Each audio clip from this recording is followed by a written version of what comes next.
Welcome to the first 11. Arsenal are back. They are back. I'm worried. I think they're in a title race. They're doing great business. I'm scared as a rival.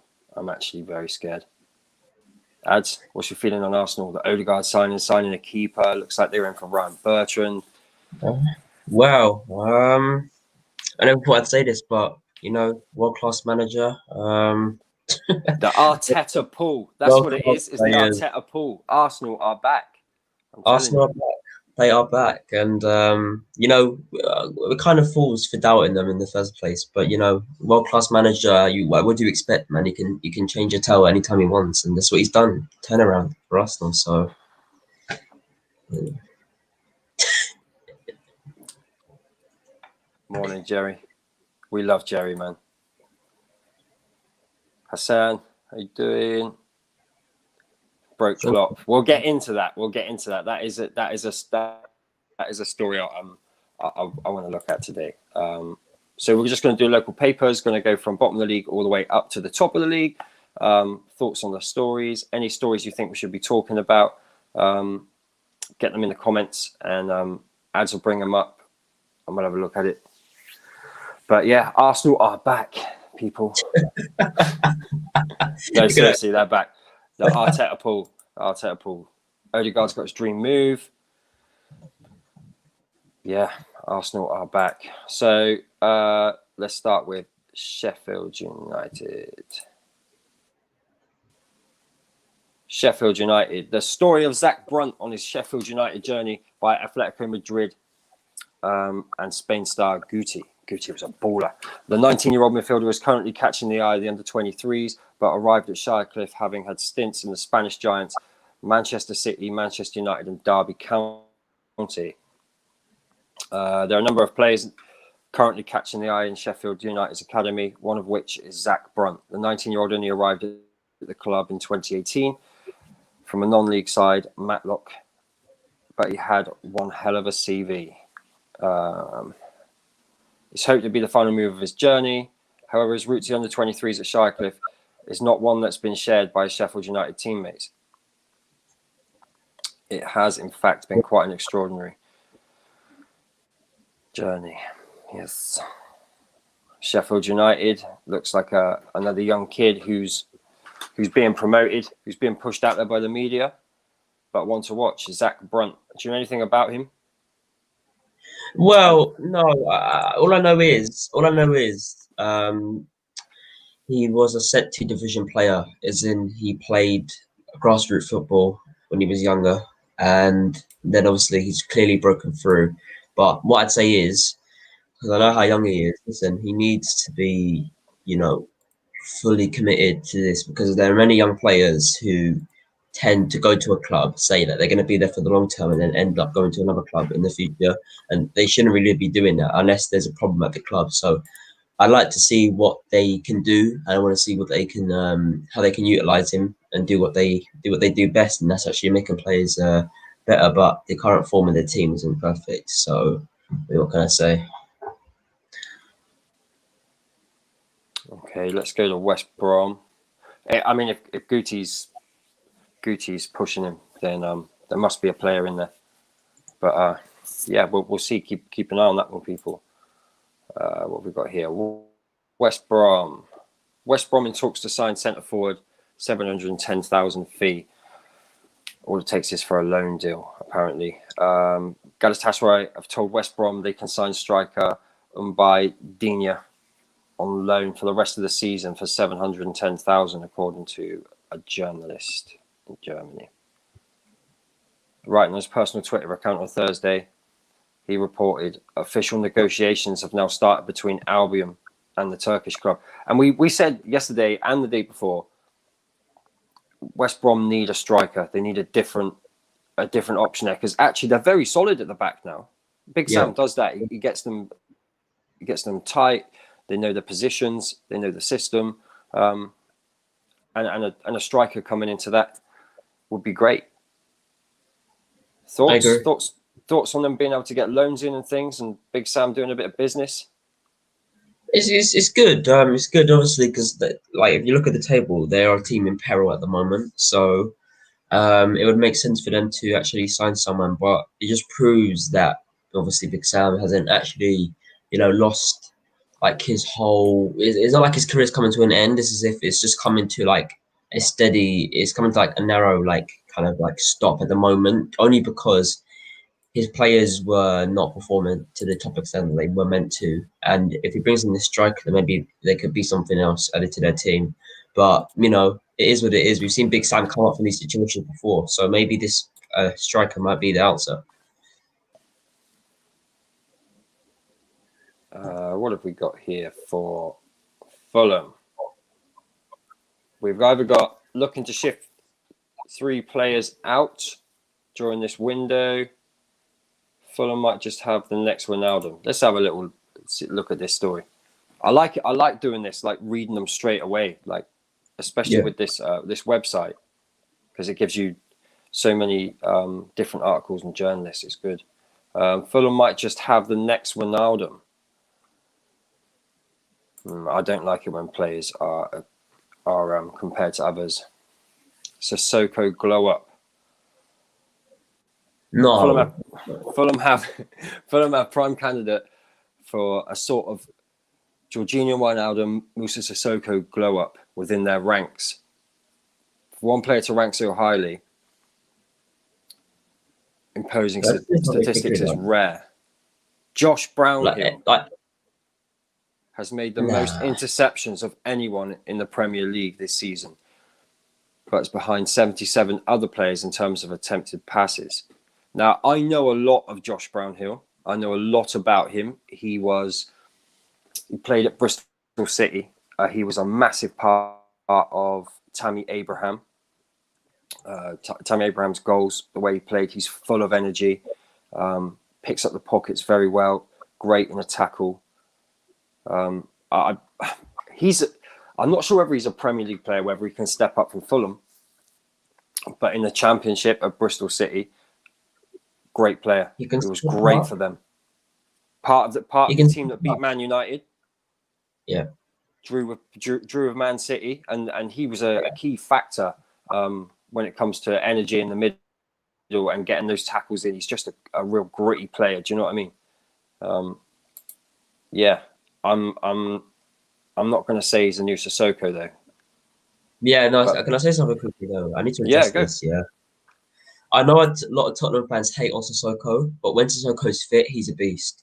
He is. We've seen it. We've seen it in the Carabao Cup. He was fit. This is the best patch of. This is one of his best patches of form, and he only played a few games, and he scored 3 goals in 2. But that's not something you expect from someone who's always injured or out of form. And for me, if he could just stay fit, he'd be something better. He would. I think Jose Mourinho's done well to at least let him play in these games. Yeah. I like. I just got a. Yes, they are. The Arteta pool, the big signings coming in. Odegaard's got his dream move. You're probably going to do Man United like 4-0.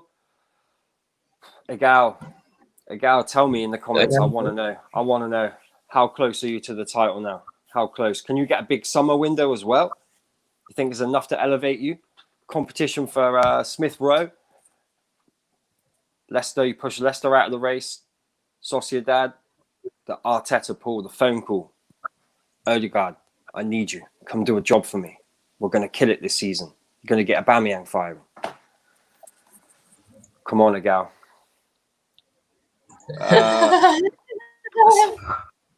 Let's get on to Brighton. Brighton news. We've got. Okay, we won't talk about the Ben White story, but not on this channel. But if you want to go and check out the Ben White story, if you want, that's not me telling you to. I'm not. Let's go for.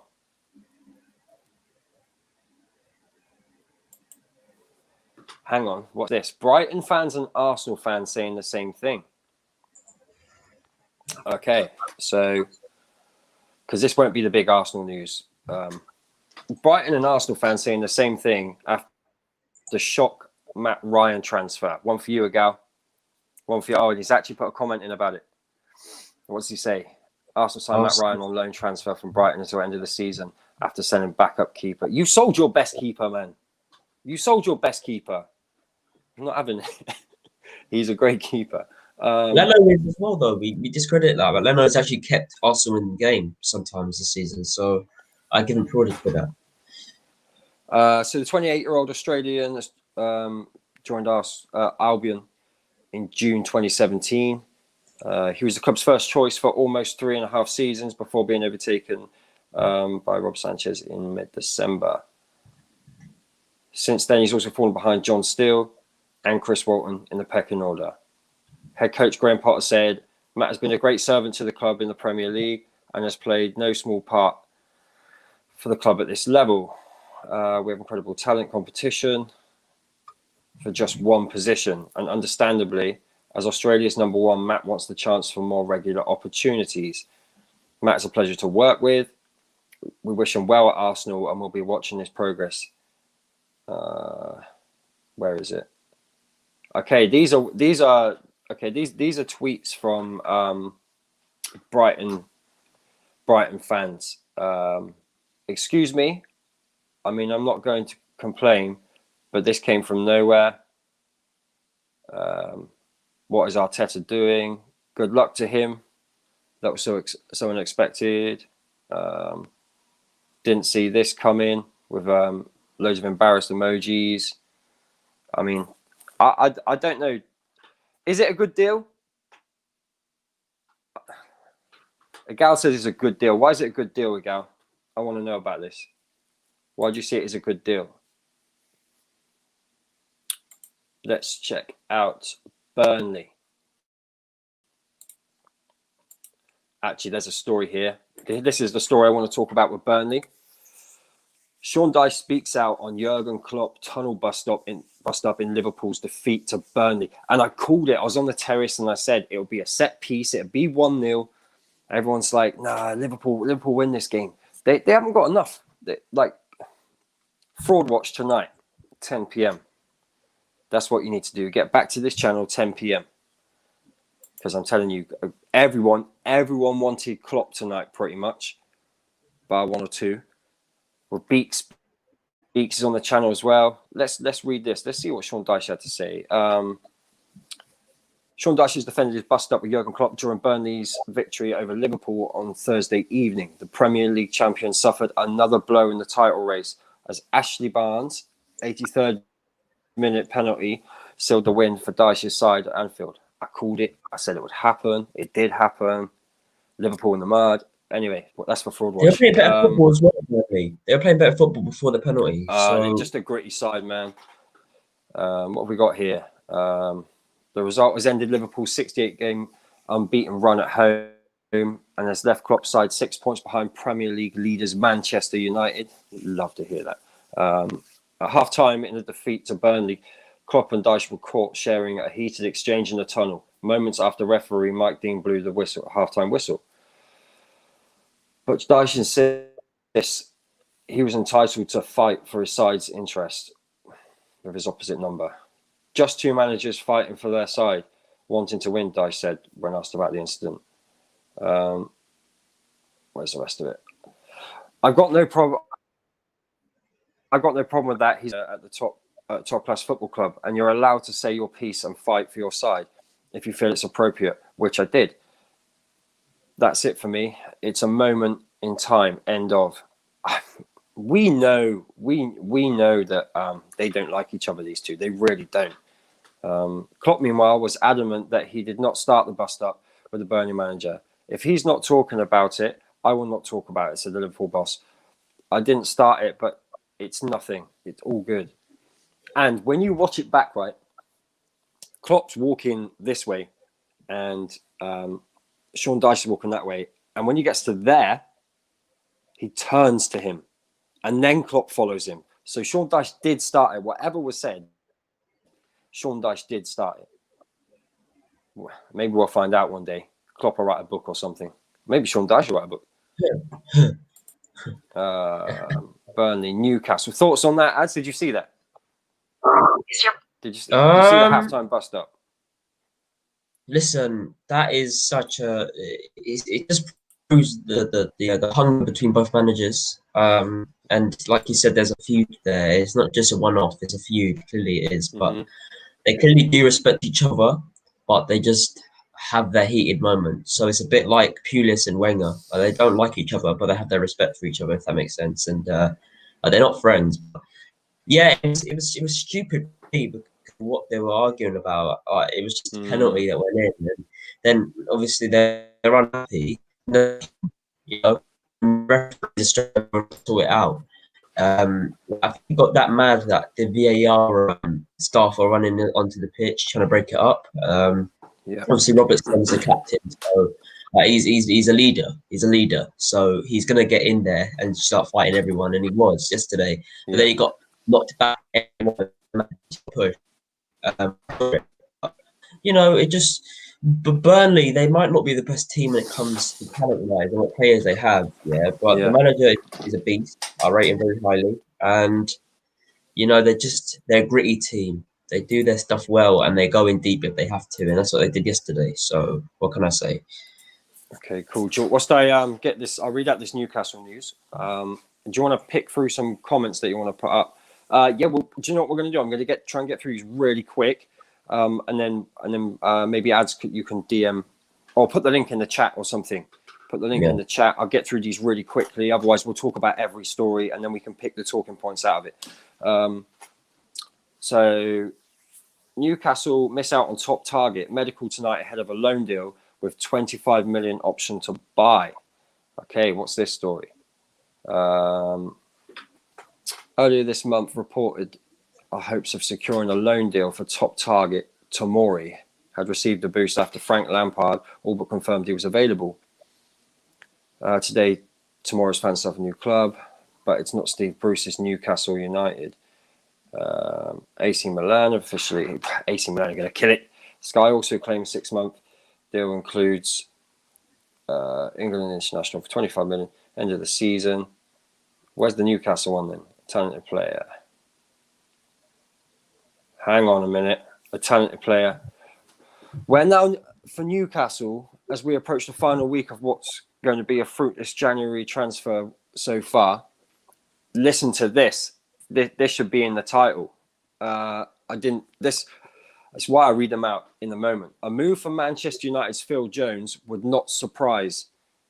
Yet you think his wage demands may be a big factor and not worth the bother for a player who can't stay fit for long. But Steve Bruce is definitely interested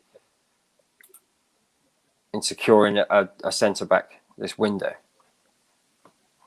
Phil Jones, just go.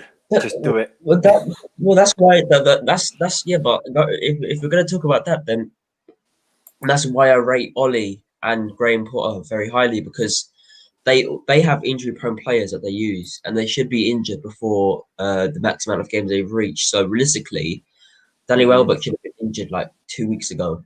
He should have been injured 2 weeks ago, but Graham Porter's only found out that he's injured now.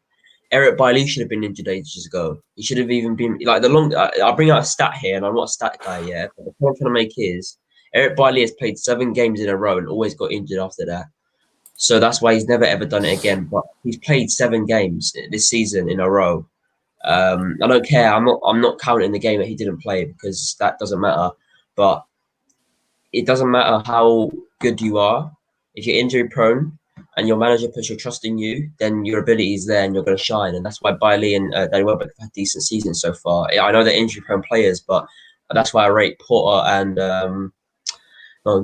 Porter and Ollie so highly, because they've done their jobs there, and they need to keep their players in good form, and they've done that longer than they actually should be. And then the injuries are set to come, so I'm not too surprised that Danny Welbeck is injured. But Bailey, he's not injured, he's still fit, and he's still playing. So happy. Here we go. It's a good story for Wolves. Joshua King not totally out of reach for the club despite high wages. I think that Wolves need to push the boat out this window when it comes to addressing the centre forward position and sign Josh King. Thoughts in the comments. Josh King to Wolves. Do you think that's a good signing for them?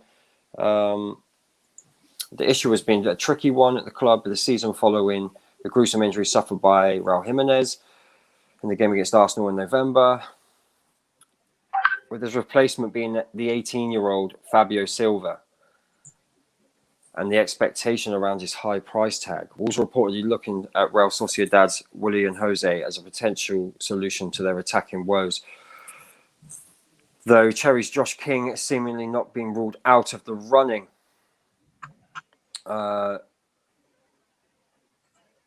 Speaking to the club, even someone like Josh King, he's not going to be that expensive.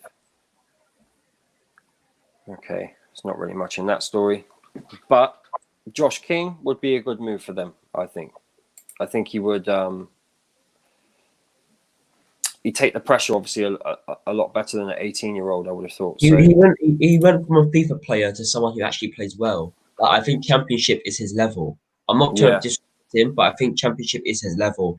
I don't think he's on the level like players who were better when they were younger compared to now. So, for example, I don't think he will ever be better than, I don't know, I'm trying to think of someone who had a great start to their career and then obviously it's slowly gone downhill.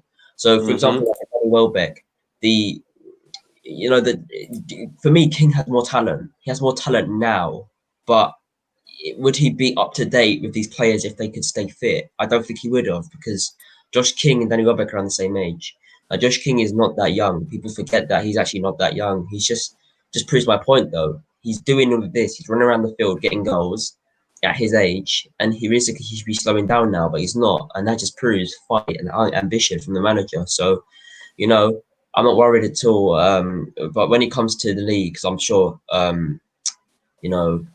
it's just dangerous. It's dangerous, and these strikers scare me, man. I'm not gonna lie, but he's a good player. I like him.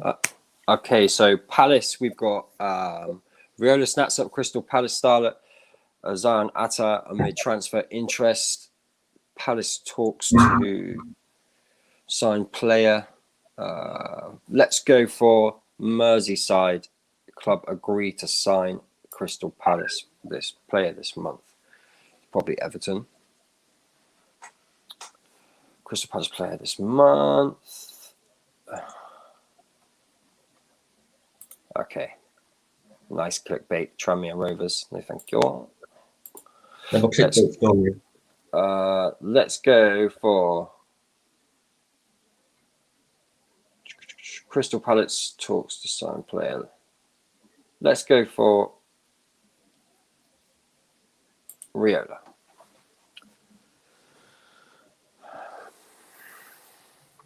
Super agent Mino Riola signs up 16-year-old Crystal Palace wonder kid Zion Atta amid interest from Liverpool and Manchester City, with England youth star having already turned down pro contracts at Selhurst Park. Okay, so he thinks he can get a big move. And Riola obviously rates him. Crystal Palace teenager has had big offers from Roma and Ajax. The Eagles fended off Liverpool and Manchester City interest at Atta last year. Atta is understood to have turned down a pro contract from Palace. Mino Riola has added the youngster to his star-studded list of clients. I don't know much about this kid. Who? What's his name? His name is Zion Atta. Zion and an A-T-T-A. Maybe this is something you can talk about on Next Gen on Tuesday. Yeah, man. Links with younger players, man.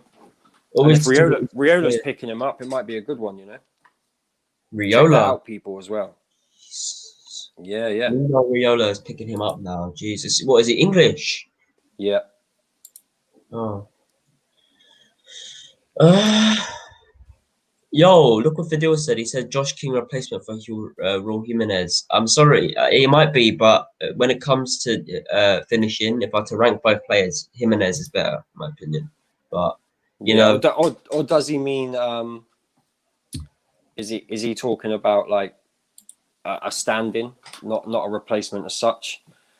What do you think of this comment? Koulibaly wants to sign for Man United. We'll look that up in a minute. Normally, my morning routine is to read the news.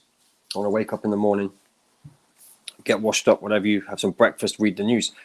Didn't do that today, so I haven't really seen any stories. So I'm just picking them up. But Man United will be last because they are on the top of the league. Yeah,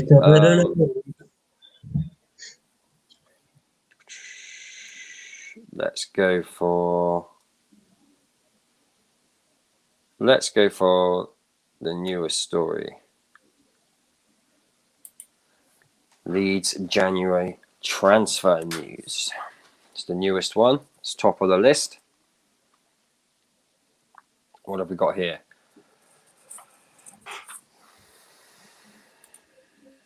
Some of these websites, man. Leeds have just made a big January transfer decision after news 8-figure bid set to be tabled. Most of the noise surrounding Leeds United this transfer window has come from Italy recently, with a recent report claiming that Leeds were set to make a 22.3 bid for Fiorentina midfielder Eric Pulga. However, report claims this potential January deal is now dead until the summer at least. The claim in the last few hours has cooled interest for the January window at least. Leeds could reignite the move for Rodrigo de Paul in the summer if he doesn't make a move to another club in February. The reports claim that Bielsa is still a massive fan of the Udinese player. New pictures all you're getting this month, so they're spending £300,000 on sorting the pitch out. They're getting that sorted. But I love Chris. Look at him. Any other news? Arsenal are back. That and Arsenal back. Arsenal are back. If I was an Arsenal fan right now, I would be buzzing. Like just one signing makes him fucking back. Yeah, sick. No, it's 2, isn't it? 2 signings. So goalkeeper that you don't even really need because Bert Leno's on form, and then you lot just I can't even say his name, so I'm not gonna say it. But Arsenal are back, world class manager making world class decisions in these key moments. So yeah, Arteta is world class. Any news? No, we're on Aston Villa now. Villa, KJ's boys, right here. What have we got? Morgan Sanson transfer demands emerge as Aston Villa prepare second offer. Latest Aston Villa transfer news as links with Marseille's Morgan Sanson persist after the Andre Villas-Boas brand's opening offer for Marseille player. Wait, what? Pathetic and very weak. So AVB has said that the offer from Aston Villa is pathetic and very weak. So they turned the deal down, obviously. Now Villa are going back in. Yeah, but we reported this yesterday. Well, we didn't report it. We just read it. I'm surprised that Villa are 11th. I thought they were top 10. I think it's the deal they put in. So it says here Villa had bid, so they did put a bid in, said to be worth 13 million and 3 million add-ons rejected for the France under-21 international this week, with reports in France claiming that Sanson's former club Montpellier will be entitled to a cut of whatever Marseille receive for the player. A French journalist is reporting that Marseille would like a guaranteed fee of 17 million. This is euros for the player, once valued at around 35.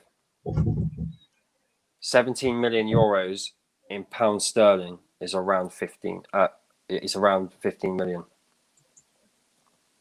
AVB initial offer branding it pathetic. Villa hoping to replace Conor Hulleran, who's departed from the club for Championship promotion chasers Swansea. Villa's head coach Dean Smith has spoken out before about how a side will look to get deals done if they feel there's any value for money. At 26 years old with plenty of Champions League and top flight experience, Sanson will bring more quality to Villa's midfield ranks without breaking the bank. And then he just says, we had a a very, very weak offer from Villa. This is AVB, which we turned down. Former Chelsea and Tottenham Hotspur boss AVB. It was pathetic. I hope that Sanson continues to remain professional. AVB's brilliant, man. I like him.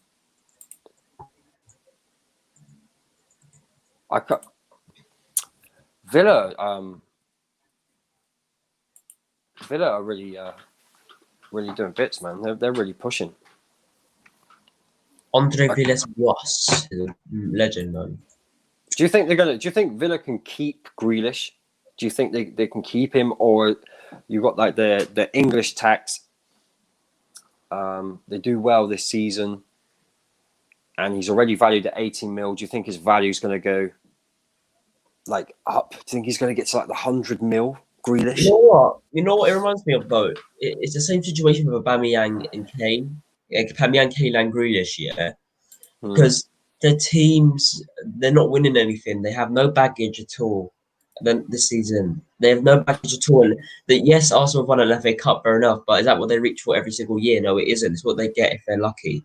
And Kane's even said he's sick of not getting anything, and Grealish is sick of not getting enough coverage when it comes to being found as a top class player, which he is. I don't think he'll be world class, but he's definitely top class.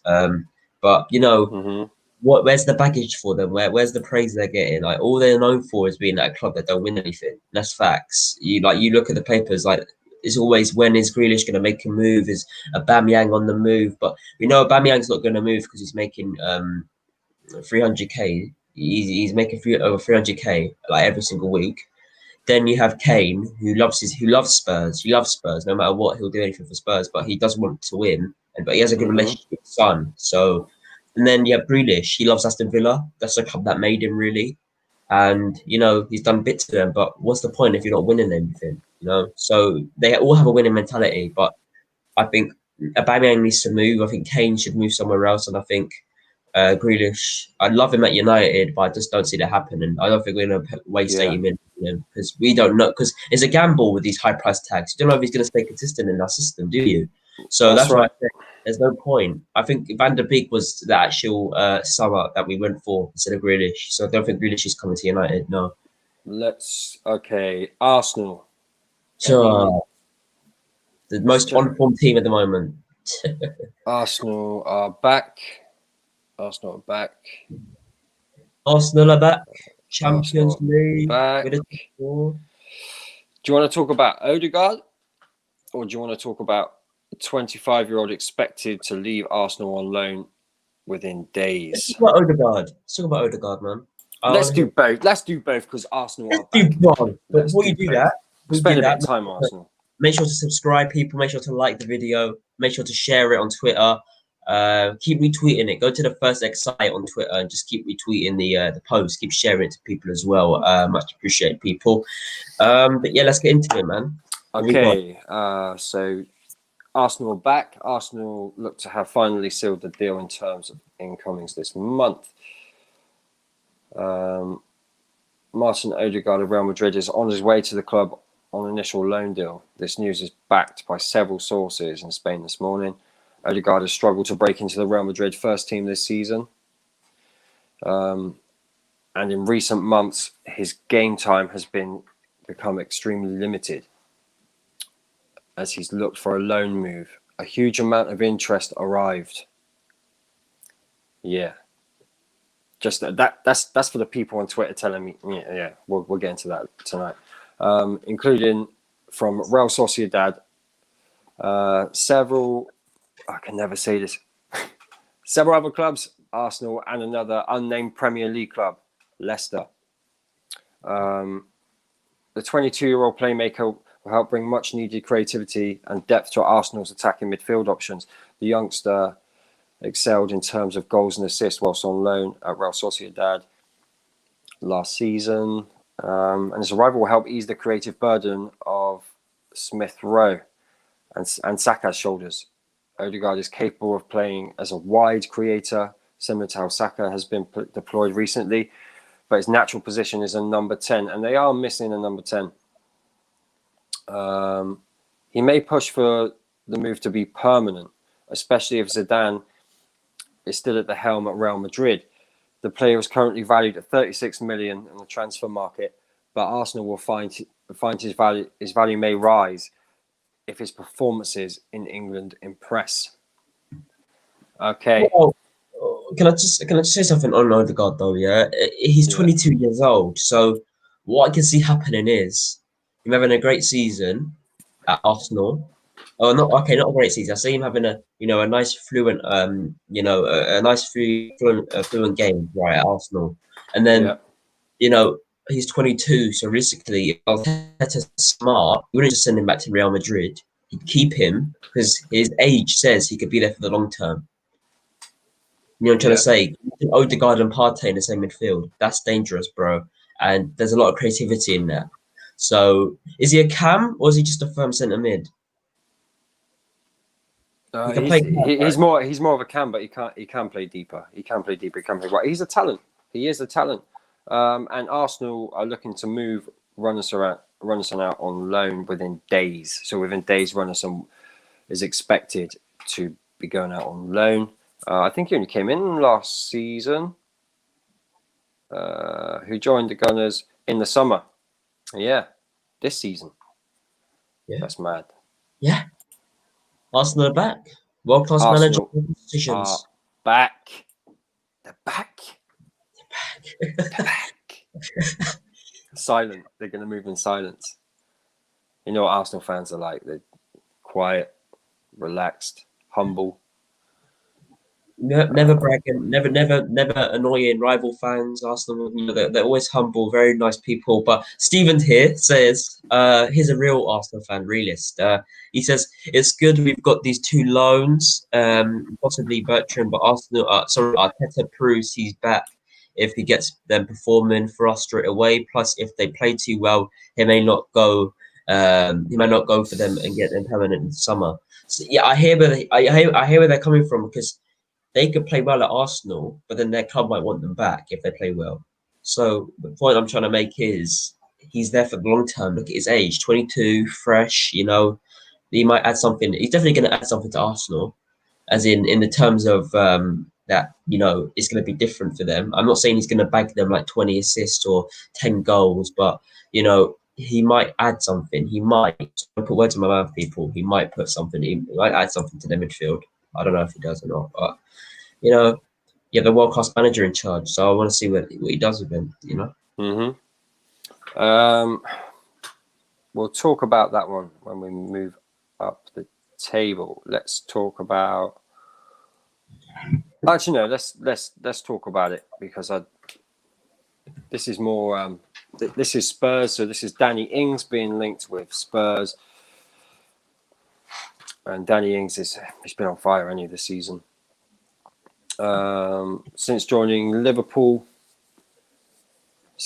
Southampton from Liverpool back in 2018, and what was originally a season-long loan, the Saints went on to make a £19.98 million permanent move in the summer of 2019.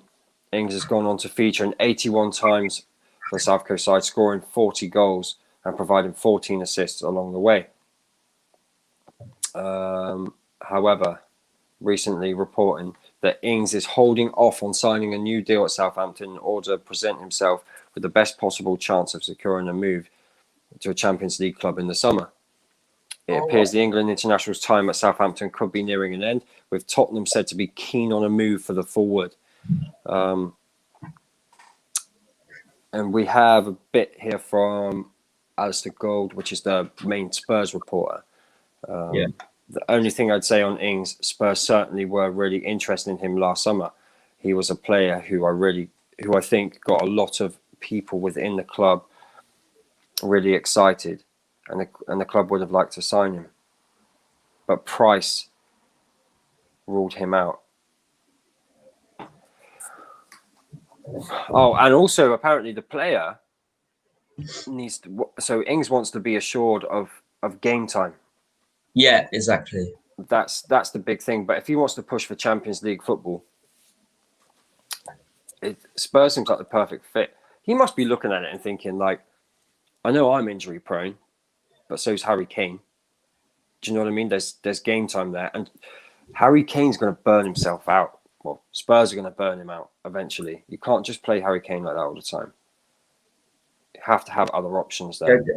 Danny Ainge is a top class attacker. I think he's brilliant, but you can't play on the wing, and you can't expect no one can expect him to do that. So it's either you play Kane or you play Ings. There's no discussion. Yeah. Because you're not going to drop Son deeper, are you? He's ineffective down there, so you need to play him where he's best fitted, and that's on the wing, isn't it? So yeah. I want to see what Mourinho does if he does come to Tottenham. Here we go.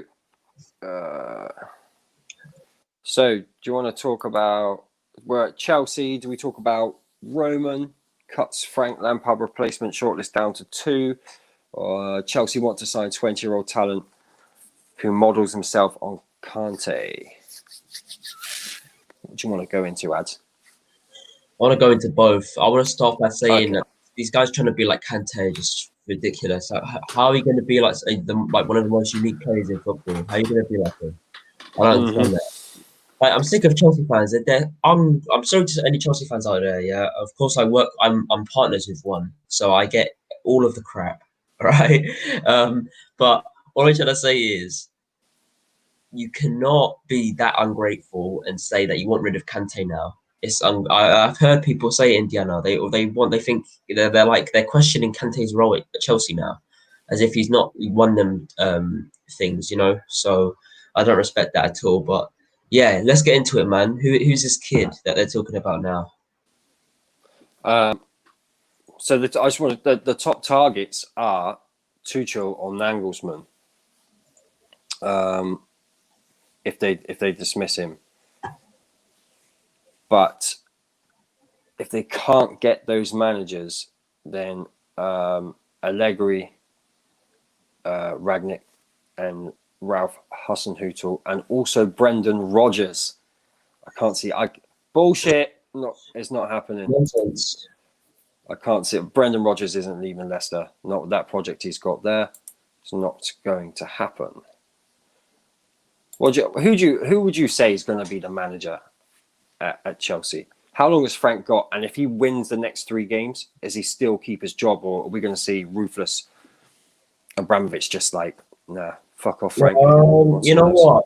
I would love just for Lampard to stay, because I want Chelsea fans to cry. I want them to feel it so badly, because this is what they deserve, because they were the ones giving it this. Yeah? They were the ones giving it this, and then now they want him gone. You know what? It feels weird. Before I say who I think that will go in, it feels weird to see Monster slagging off Lampard. It feels weird. It feels weird. That's all his own work, that one. It feels weird, but no. If I'm going to be realistic, I see Nagelsmann going in. I do see Nagelsmann going in, because he's just. There's nothing left for him. There's nothing left for him where he is at the moment. Like we know the current state he's in at the moment. Like, he needs money as well. Like, apparently I've been reading somewhere that the lapse of money he's been receiving from people was just gone out the window. So I think he's the perfect man for Chelsea to step in next, take the role of manager. Okay, so West Ham now interested in signing top-class Premier League player. Do you want to have a guess before I go into it? No. West Ham are now in the running to sign James McCarthy from Palace. Whoa. McCarthy's contract with Palace runs down in the summer, which has led to a host of teams trying to sign him. He's 30. I didn't realise. He's a good player. He's on West Ham's radar, with David Moyes monitoring developments with the midfielder. He is. It's fair to say that McCarthy may not be the most exciting of transfer targets for the Hammers. But on a free transfer, he could offer West Ham a value for money option and add depth in their midfield department. Yeah, I mean, if it's a free transfer, James McCarthy, West Ham, yeah, definitely. I'm sorry. I have to address this again. Yeah, Indiana. Good for me. I don't have time for cheats. Mm-hmm. Bugging out, Ads. You hear me now? Yeah.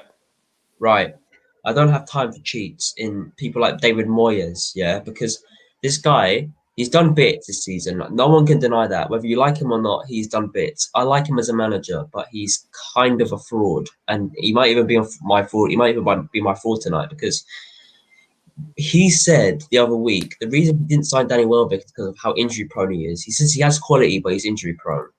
Mm-hmm. Can you imagine that though? Antonio and Danny Welbeck in the same attack, and then for McCarthy to come in. The chemistry's there. They've near enough all played around the same amount of time. This is why I question his management. You bring Haller in, then you ship him off back to where he came from, but then you don't utilize the actual attackers you had before that were meant to be there. News just come in. Tomori is landing now in Milan. Landing. Yeah, he's on the plane. He's landing in Milan, so that's a done deal. Watch AC Milan because they signed Super Mario as well. People sleep on him.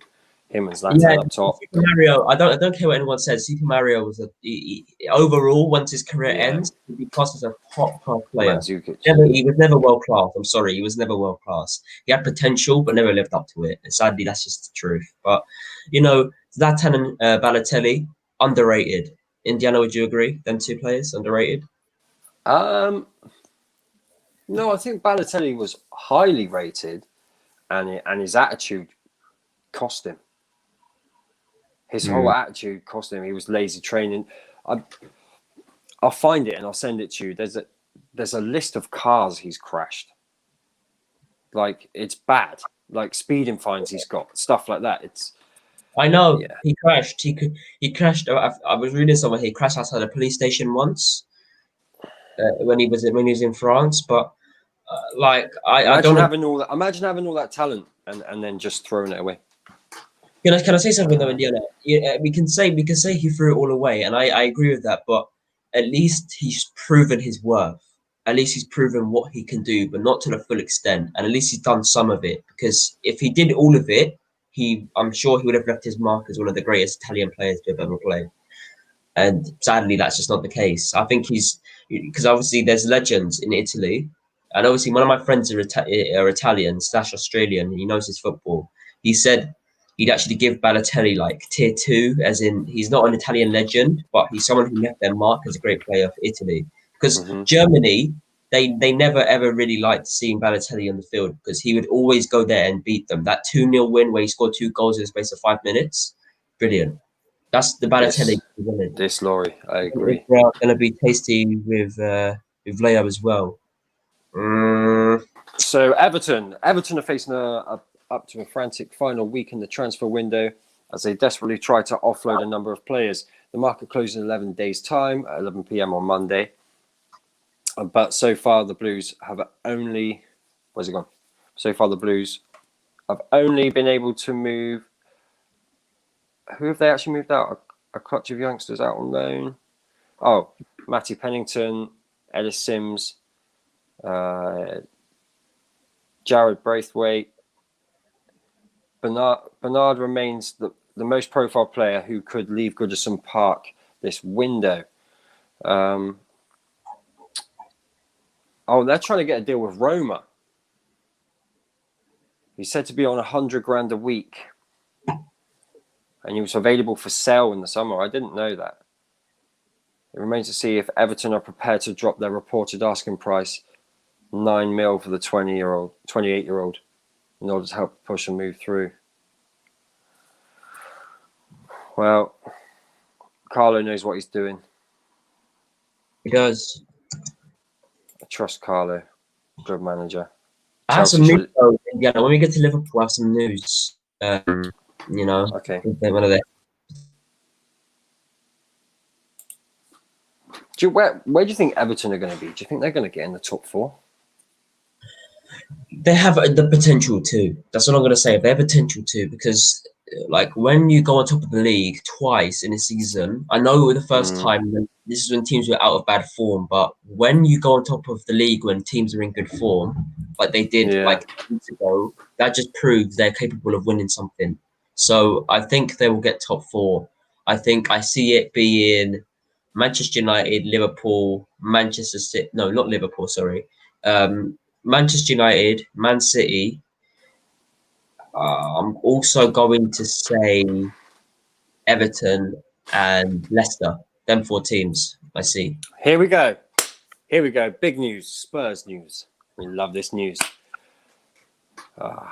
Alex from the Football Terrace, you're going to love this. I've been arguing with you all day about this. No, let me finish.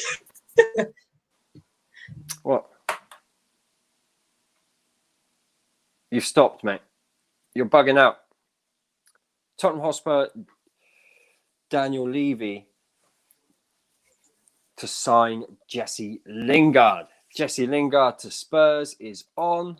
Tottenham Hotspur and chairman Daniel Levy are queuing up to sign Manchester United ace Jesse Lingard in a potential January coup, with other clubs from the Premier League and abroad also apparently swayed by the Englishman. Lingard has not been granted many opportunities to work his way back into the Red Devils, starting 11 this season, making no Premier League appearances. Did he not? I thought he did make one. Didn't. No, it was. No. I think it was FA Cup he made. Yeah, against Watford. That's the only opportunity he's had this season. Levy's queuing up to sign Lingard in a January loan deal alongside the likes of West Ham United, Sheffield United and numerous clubs abroad, with £100,000 per week ace, not exactly short of options. If we were to choose a North London, Lingard would serve as a homegrown replacement for want-away star Dele Alli. I've been saying this all day. As he reportedly pushes for a move to Paris Saint-Germain. That's from Fabrizio Romano. Yeah. The 2 most overrated players in the Premier League, in Ali and Lingard, playing together. Yeah. I'm trying to say. Lingard could go PSG as well. I think people sleep on Lingard, you know. There's a player in him. Yeah, of course there is. It's not United. I think he'd help. Here's the thing. He fits Mourinho's system. Dele Alli doesn't. Dele Alli doesn't fit the system. That's why Mourinho doesn't play him. Yeah. You know what I mean? It's. Anyway, I think it's a good move for Jesse. I think it's a good move for Spurs. I like him, but he's just not consistent enough. And when he's had the chances, has he taken them? No. And that's why, and I say it again, this is why I get behind Ollie, because he's given him the chances when he really hasn't deserved it. But then he hasn't even put him on the bench. And that's a sign that you're not working hard enough. You're not going to play for my team. End of, you know? So I hear I know what Jesse can do. We all do, because back in 16, 17... He's going to Spurs, mate. It's brilliant. He's going to Spurs. I can see it happening. Poch wants Dele Alli at PSG. Dele Alli's not playing. They're paying wages for a player who's not getting game time. Mourinho doesn't fit Mourinho's system. Jesse Lingard does. So I can see it happening. Plus the English, the homegrown player rule. Yeah.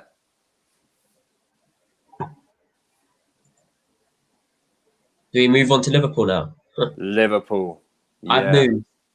I have news. Go on then. Big news. Right, this kid. Liverpool are frauds? No. They are. They are frauds. They are frauds. But right, I'm going to give you a bit of a hint about a player that could potentially be going to either Arsenal or Liverpool. He's been in links with both teams. Right, in recent days, and it came out just a few hours ago as well. Mm-hmm. He's Brazilian. He plays for Real Madrid, and he's young. Vinicius Junior is in links with Liverpool and Arsenal, and they both have their eye on him. So that's listen. Hang on. Is this the report I was about to read? Carry on. Talk about it. So it's confirmed. It is confirmed. I've got a better story. Go on. I literally have a better story just come out. World-class 166 million star is keen to sign for Liverpool. Kylian Mbappe would be keen to play for Liverpool, but he is inclined to extend his contract at PSG currently. Liverpool have been tentatively linked with the 166 million forward in recent times, with the Telegraph saying that he is Jurgen Klopp's dream signing last year. Klopp's to sign the Frenchman, who is held as world class by Didier Deschamps, is understandable, as he's regarded as the most promising young talent in the world. However, the 21-year-old also knows that Liverpool do not have millions to spend right now, and because of the Reds' financial issues, Mbappe knows that any deal is unlikely. Okay, unlucky Liverpool. Frauds. Yeah, man. Yeah, listen, Liverpool are champions, so they'll be linked with everyone. That's what will happen. Typical Jerry comment right here. I miss Lingard doing the walk against Arsenal.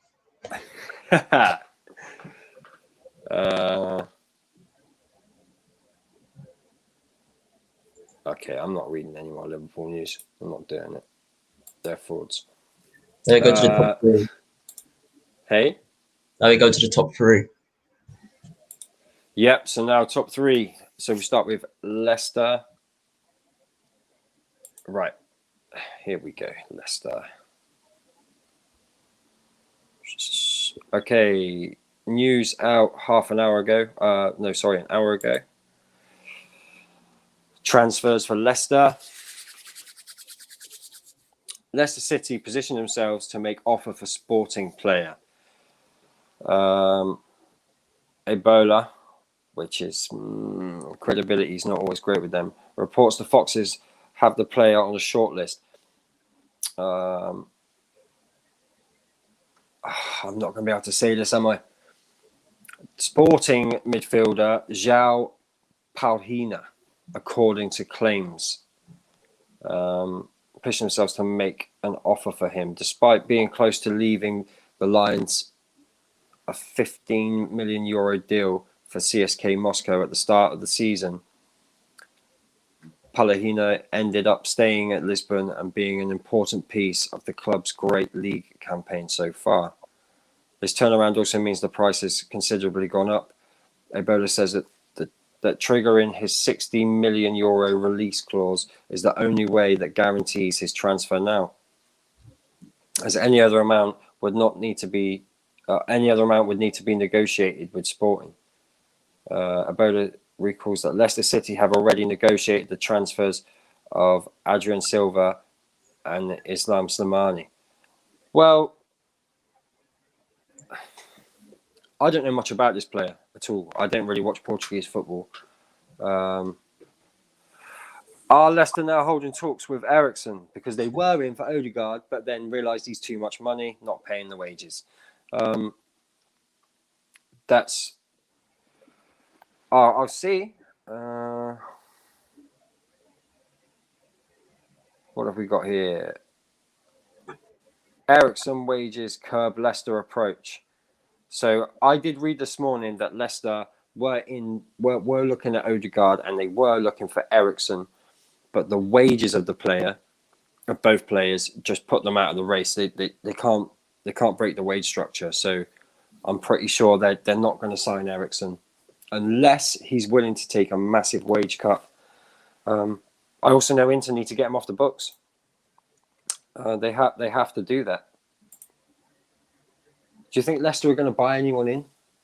Yes, I think they will. What do they need? What do they need if they're going to buy someone in, though? They need a midfielder. I'm sorry to say that they need a consistent creator. They don't need James Maddison because he's inconsistent. You do not say... No, I rate him. No, hear me out. And he's a United fan, you know. Hear me out. He wanted to move. He's consistent. And he's not. He's consistently inconsistent. That's the problem, yeah? And he's talented. He's definitely one of the best talents in the Premier League. I don't care what anyone says, he's one of the best talents in the Premier League. One of the best players at Leicester. But when you're inconsistent, you're not bagging anything. So what I'd say is get someone in to boost his confidence so he can start playing better, because last game he played was absolutely brilliant. Mm-hmm. Last game for Leicester, he just currently played last week, was absolutely sick. It was sick, man. I'm sorry, it was sick. But he needs to be consistent. Because those long shots he takes outside the box, like he does that properly, but people are like frauds and cheats like Danny Winks who don't do it and just pretend that they didn't do it on purpose. Yeah, them ones are the ones I don't have any respect for. So That's why I rate James Maddison highly. But he's an inconsistent player. When you're inconsistent, you're not bagging anything. But he's done well to take them to third, because if they didn't win that game, they wouldn't have gone to third. They would have dropped down to fifth. You think about it, they would have dropped down to fifth. Here's a story for Man City. So, the commentator Don Hutchinson makes a claim about Harry Kane's Tottenham Hotspur future. Said on Twitter that he has heard Harry Kane will leave Tottenham Hotspur for Man City in the summer of 2021. The former Liverpool midfielder, who now works as a pundit for Premier League Productions, made the comments while suggesting that the Reds need to sign a number 9 following their defeat to Burnley in the Premier League on Thursday evening. I mean, I can see it. Could Harry Kane join Manchester City? Sergio Aguero remains one of the best strikers in the world, but the Argentine has had injury problems and is also 32 years of age. A report in The Independent earlier this month claimed that interest from City for Kane. City? True. City could offer. Yeah, Man City could offer England international a big salary and the chance to win major trophies, but Spurs are a big club as well and could get places under. Kevin De Bruyne out for 1 month. De Bruyne's out for a month. Yeah, most of the stories are in fact, every link is De Bruyne is out. Yeah, De Bruyne blow for Man City. As time frame emerges on latest injury blow. What have we got here? De Bruyne's injury issues update. It's just De Bruyne facing up to 6 weeks out. De Bruyne out for 4 to 6 weeks with hamstring injury. So yeah, I think the news is that De Bruyne is out, but Manchester City are likely to go for Harry Kane. Apparently, that's what all the reports are. What do you think on that, ads? Again, put the link in the comments. Let's get some people. I'll put the link in the chat, people. So if you want to just come in and have your say. Harry Kane, world class. We all mocked him. I'm sorry, like me, I'm gonna bait names as well because all of the random know. Like, I'm included in this as well. So me, Jem, Stephen, Marley, and Anthony. We were all laughing at Marcus when he said that he's better than Aubameyang. We all laughed when he said he's on the level of Lewandowski, and we laughed. But he was right. It's just. The thing is, I can back ourselves. I can back all of us in that situation because this is before this season. So we didn't know he was going to be up to scratch like that this season. But Harry Kane is world class, and there's no denying that. He's just brilliant, and he'll fit into most teams. But for Man City, I just see Haaland being there because I see Haaland being their long-term number 9. I do. Yeah. I don't see Harry Kane playing until he's like 34 or 33. I see him ending his career at like 31 and then going to like another club like MLS maybe when he's like 31. But he fit anywhere. He fit anywhere. I'm going to bring it. So I'm thinking of doing, because I'm a Man United fan, I should do more Manchester United stuff on the channel. I should do that. So I'm going to do, because there's a lot of news today, I'm going to do Manchester United news about 4 o'clock. In about 2 hours. Just quick thumbnail, put it out. But here's a story. Kalidou Koulibaly wants to sign for Manchester United, and Solskjaer has already made up his mind on the player. Napoli defender Koulibaly is reportedly keen on the move to Manchester United, with the 29-year-old said to be the player that manager Ole Gunnar Solskjaer has been coveting for a long time. The centre-back has long been linked with a move away from Napoli, but he remained at the Stadio San Paolo this summer, despite links with the likes of United, City and Liverpool. Now, according to Spanish outlet Marca, Koulibaly could finally be on the move, with United said to be his potential destination. The outlet claims that Koulibaly wants to make the move to Old Trafford and that Solskjaer is a fan of the player. Koulibaly's current deal with Napoli runs out in 2023 and a summer move could be on the cards. Napoli's owner recently slapped 100 million asking price on Koulibaly and insisted he would not be leaving this summer. There's 2 problems for me with that. One, it won't be long term because it's just not going to be long term. 2, it's 3 years, isn't it? 3 to 4 years. But for me, it's like is Yeah, he but going to here's the need? thing: if you've got 3 to 4 years and you start Yeah, winning things, you can attract more players. Because we forget that the clubs want to get top four, get the money. yeah. Players want to win trophies; they want to win titles, so it will attract more players. There isn't a window in the last 2, 3, or 4 that we don't see big mentions for the Napoli defender. This morning, the Napoli owner said, "What about your player? Are there bids for him?" He laughed it off, saying, "He's not for sale. It seems on this occasion Koulibaly is going nowhere." Okay, well, we'll see about that. Backstage, You're right. Who's backstage? Ram, Yep, come on in, Ram. Ram. What's up? Ram, what's up? What's going on? Not much, man. Not much. Just, chilling. What have you read any of the news today? Any of the reports? Yeah, obviously the KDB and Odegaard ones, obviously the big ones that came out today. Mm-hmm. I personally think the Odegaard one is a massive risk because the guy is. I've seen him play for in La Liga. The guy reminds me of David Silva and Juan Mata. But the problem is Juan Mata and David Silva has so much experience, not only with their club but with their national team as well. Odegaard still a baby, man's still learning his trade. He hasn't played a lot of games in club football, and I think it's a bit too early for him, and especially with the Premier League as well, how physical it can be, and what he's expected to do at Arsenal, it's going to be difficult for him. Do you know what would worry me about this deal? Is that Real Madrid aren't killing it right now. It's not like he can't get in the side because they're not like 10 points clear and got an incredible side right now, Real Madrid. Yeah. So that's one thing. That's one thing that worries me. 2 is that there were other clubs in for him. They were like this. That's normal. And a lot of the talk is they couldn't afford the wages. And this would be fine normally, but when you think about Arsenal transfers, the money they put Aubameyang on, what they did with Ozil, they put Willian in on. I think Willian's on like 240k. 250, 240k. Yeah, £250,000 a week. And Arsenal, I think Arsenal just got a loan as well.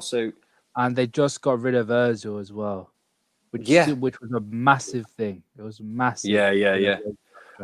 And that's a positive thing. But I'm just saying, I question the deals and the recruitment. I question why they loan as well. Why do they loan? What's the need for it? Like, I agree.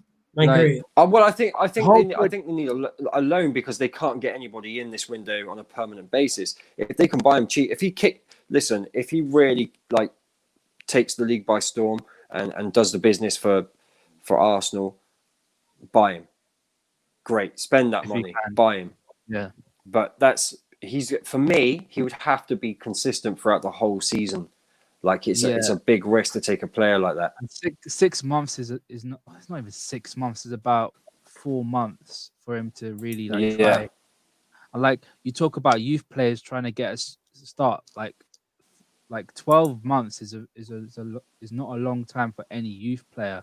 And you talk about 4 months for a player that has to establish themselves in a new country and in a new system and a new and a different league is going to be tough for it. And we'll have to wait and see what happens. Maybe he'll take it by storm, but it looks highly unlikely for me. It's why I question Arsenal as a whole, because why have they loaned him? They should have just, I understand where you're coming from, Indiana. I understand where you're coming from because he could do well, and then they could buy him. But like Ramis just said, it's only a short space of time for a player to adapt to the league and prove his worth completely. Because if it was at the start of the season, fair enough. If he didn't play well enough, they'd make the decision and say, no, we don't want you. But if he did play well at the start of the season and he came in at the start of the season, he played well. They keep him. I get it. He played well for Sociedad last season. He played really well. His last move. He played really well, and he is full of talent. He's got talent. He's a good player. Yeah, he's a very, very talented player, but it's the case of whether he's able to adapt because in Spain you have so much space, you have a lot of time, and he's played with world-class players. And right now, Arsenal are not at that point where they have world-class players next to him. They have okay players. They've got really good youngsters, but they're not at the level that are expected of them. And it's going to be difficult for him. And I get it for if you want to loan a player, but you only loan in players if you need to like fill in gaps of like sporadic players. That's it. Not for first team players. Because if you fill in it for first team players, like, what if you can't get him in the summer? What if Real Madrid are like, no, we're gonna try our luck with him? Like, what happens after that? You know, Yeah. it's a weird one for Yeah. Arsenal, and it No, looks foolhardy.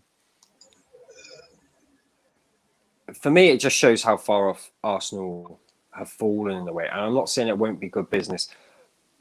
When you look at their first team and they've already got a young player in that position, you're going to have two young players in there. Like, this isn't like, and I know they can't really spend, they don't make the same money as United, but United go out and buy a player like Bruno Fernandes, who just changes everything on the field for Man United.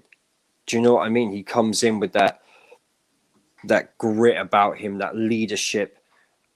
Odegaard's not going to do that. That's not going to happen, and that's probably what Arsenal are going to need. Do you know what I mean? Take a game by a scruff of the neck. I don't think they've got enough leaders in there. That's why I worry about the deal. But yeah, I'm not saying he won't produce. I'm not saying that. I'm confident he will definitely have some good performances. Mm-hmm. Yeah, I agree as well. I think he's going to be a top player, but I think it's very risky right now at this stage for Arsenal Football Club. Yeah. No, they've signed a keeper. I think they're looking at Ryan Bertrand. Yeah, like that. Matt Ryan's a very good goalkeeper. If they go out and maybe they know they want to push for Europe. Maybe they're like, okay, we've started winning, we're on track. Now let's go out and let's start bring some players in on loan, and just push the squad a bit further. I mean, it's if you can afford to do it, cool, it's good. I wouldn't have an issue with that, but I wouldn't be. Arsenal fans are falling into the trap again already. That everyone's buzzing about this deal. It's like, I don't see it any different to getting in a Ross Barkley in a way. Yeah. In terms of you don't know how he's going to perform. Do you know what I mean? Like no one knew Ross Barkley was going to play this well for Villa. But then he got injured. Then he got injured, but he was playing really well when he went to Villa. Yeah, he did. So, you never know until you see him play. You need to see 5 games in a row and really know what you've got. Yeah. But, we'll see how that one ends. Seeing that Mbappe wants to join Liverpool, Ram. There's been reports coming out he wants to go to Liverpool. That room has been there for quite some time, and like obviously, I'd love Mbappe at Liverpool. I think what he does, I think he changes the game for the whole Premier League in general. Like, I think you said it in the summer, we needed a game changer, and this guy is probably one of the biggest game changers in football. I imagine in the summer we sign Mbappe, and the fear that everyone else has because they know how good this guy is. Technically, he's very, very good. Physically, he's incredible. Physically, very, very fit. And he's still young and he's still learning.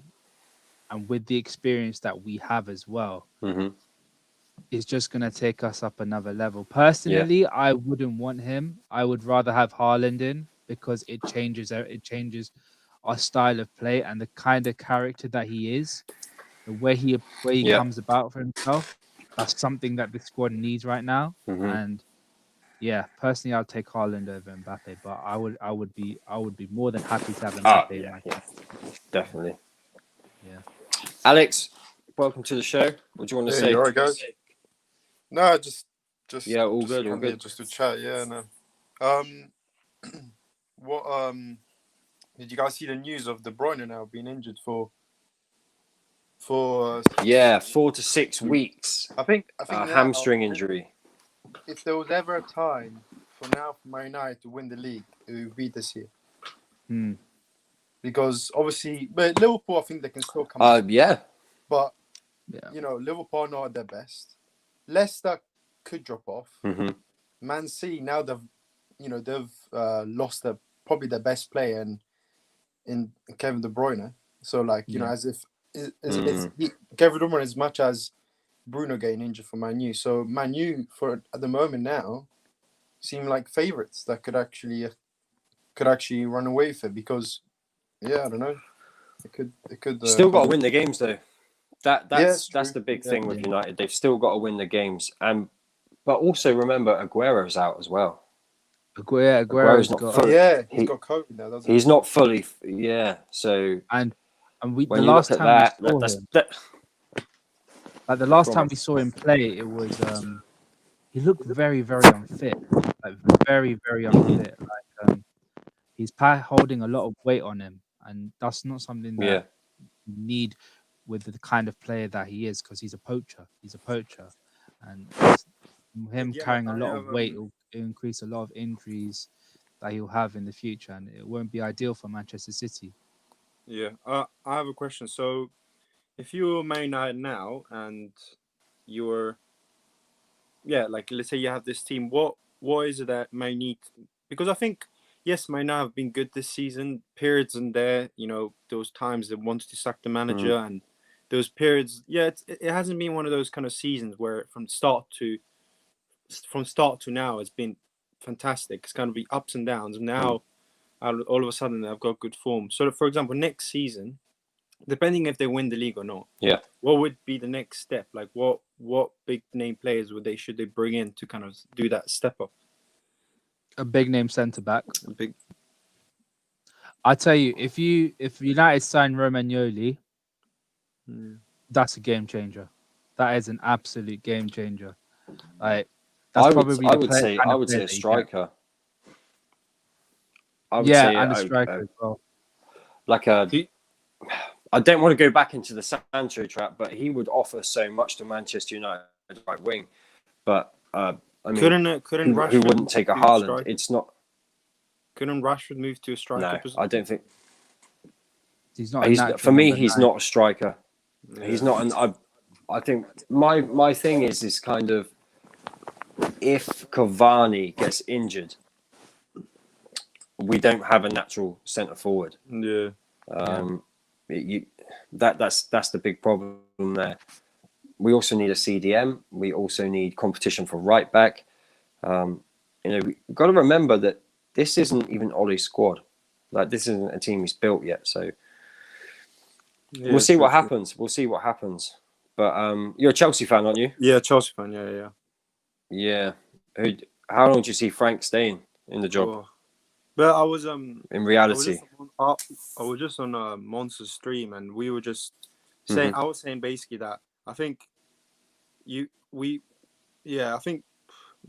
I'm just worried about. I just don't want to see Lampard against Atletico Madrid. I think that's just gonna be. I don't know. I'm not looking forward too much, but I don't know. Like, there is something in me that would think that he probably will be a good manager sometime in the future. The job maybe is just too big for him.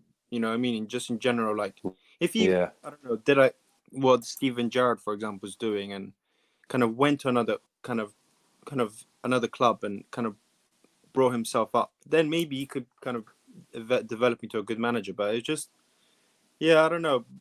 To be honest, we have to see how things go. But there isn't really any good kind of intermediate managers to come in at the moment. And then if I had to decide, I'll probably want to wait until to bring in a Nagelsmann in the summer instead of bringing Tuchel, because Tuchel can be a winner, but I just don't know about him if he's got because it's the French league. You just don't, but then I don't know. I feel like if we do bring Nagelsmann, you know, it can maybe create some kind of a dynasty. You know, like you can just bring.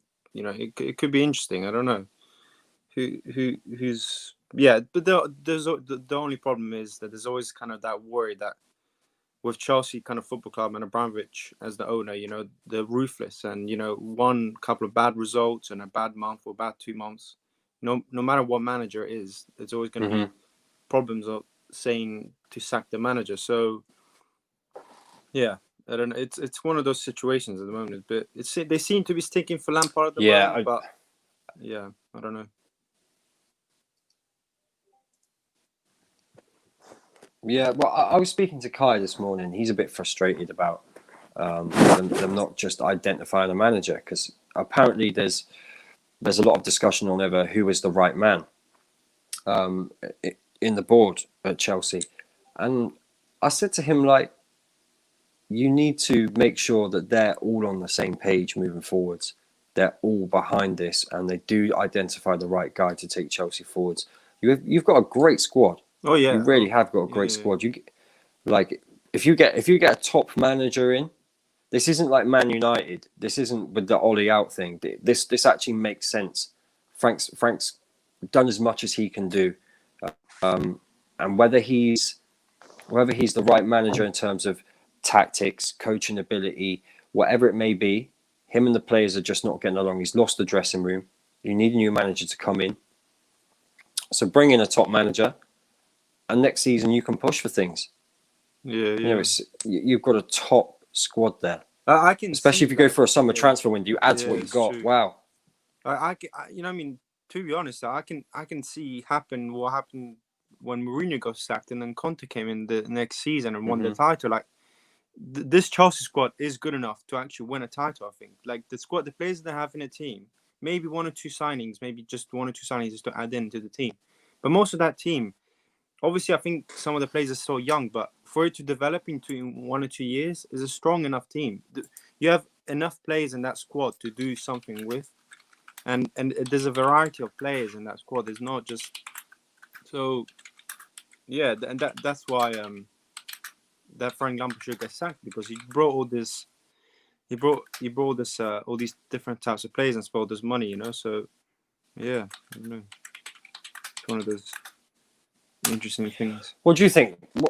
What's your thoughts, Ram, on Chelsea and waiting on a manager or keeping Frank in the job for a bit longer?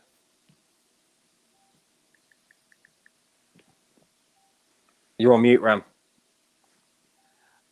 So it seems as though Chelsea don't want to keep a hold of Lampard for the foreseeable future, and for me, it is like if you're not gonna keep him, why put up with this for any longer? You know, we all know that you've been looking at Tuchel, Nagelsmann, whoever, and if you don't want to keep Lampard, just do it straight away. Saves you the time and effort, you know, and it takes away a lot of a lot of the frustration within the club fan base, because it does level one to what happens on the pitch, and it's like it doesn't make any sense. I think they need to do more. It could be interesting because you know, I think if let's say Nagelsmann comes in the summer, he could maybe also bring some of those Leipzig players to the Chelsea squad. The only worry I have with Nagelsmann, I think, he plays good football, but in his tactics, he does tend to concede quite a lot of goals. Then the way that the style they play is kind of he's more they Leipzig in general do concede quite a lot of goals because they play kind of the Liverpool kind of way where they kind of have a high the defense plays kind of high up the pitch, risking the kind of the ball in behind, but. Yeah, I don't know. It's one of those situations. Now I feel like I saw the news come out like now like Real Madrid are looking for like new manager also. So like, who knows? Like now it's just gonna be. Yeah. No, I'm with you. Prime, did you want to say anything on? Because I'm going to end in a minute, mate. I've actually got to work today. I suppose you've probably been on Monsters channel talking about it already, but No, I just came. with Frank, Can you guys hear me? Yep. You can hear me? Yeah. No, I just came back home. Because I've been sick for the past like 3 weeks or whatever. I just came back from a COVID test. I was uncomfortable. But yeah. I don't know. I think depending on our next year results. Because we have Luton in the cup. Mm-hmm. Then Wolves. Yeah, we draw probably. I think Burnley's after. We beat Burnley. Then we have to play Spurs. Yes, so Mohammed. Only 3 people are watching, Mohammed. That's cool. So I think those 3 games. That should be because again they said 3 games to save his job. So those 3 games should be fine. But if we play Spurs and we get battered, which I think we will, that could be what sacks him. But if we play Spurs and we get a draw or it's a 1-0, Spurs win like 1-0, but it's a hard-fought draw from the Chelsea players, then he could stay until the end of the season. So. Sorry, Prime, just quickly, one thing just came out right now. Jamie Vardy's to have surgery on a hip problem and will be out for a few weeks, says Leicester City boss Brendan Rodgers. Oh my God. We need a striker now. That's been the one Wow. thing about Leicester. Vardy's been Man U are winning. 21.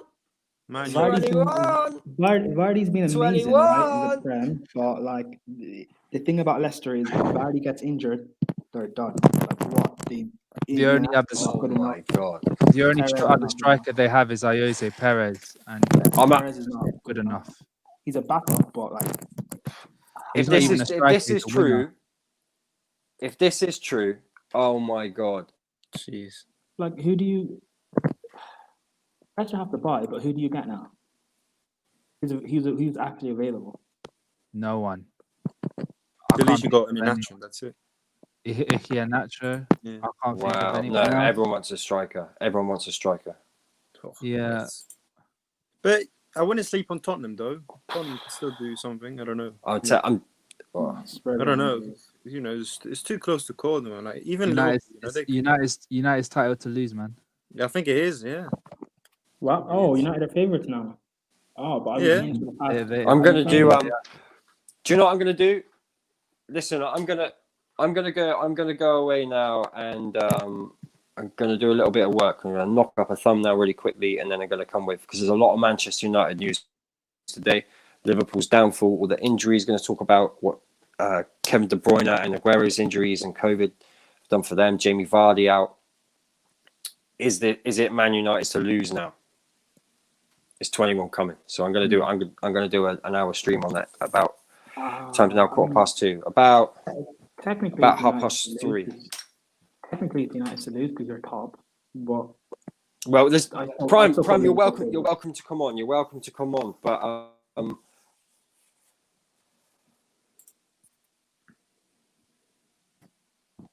no. All right. he's rolling. Okay. So no. Don't put pressure. I'm not putting pressure on Man United. I'm asking the question. I'm just asking the question. Everyone come back and get involved. Hold on. In the title race. No. Yeah. No, but Indiana. Forget what everyone else says. There's no pressure at the top. Listen, let's talk about this after. There's no pressure at the top. I mean, all your rivals got major injuries, man. So this is the man who's always constantly calling out Fergie's a fraud. This is the best time for them to win it, though. Yeah, but I'm the same guy. I'm the same guy who says Fergie's my second favorite ever manager. So again, like I always say, when I use the word fraud, don't take it seriously. Let's actually it could be a really interesting topic because if Chelsea get the manager in they want and they can get clicking, they can start climbing back up the table. Liverpool might still be slipping. Leicester might drop down a bit. Chelsea could well be back in the top 4. So football changes quickly. Yeah, let's do that. Football's a roller coaster. Yes, and this season it does. You're right, but If Thank you for tuning in, people. wait, We'll try question. 3:30. We'll give 3:30. No, If we're not talking Liverpool- about it right now. I'm not doing it right now. 3:30. All right, We're gonna do a thank you. stream. See you in a bit. Come on, Prime. I need to go. See you in a bit. All right. Thanks for coming on.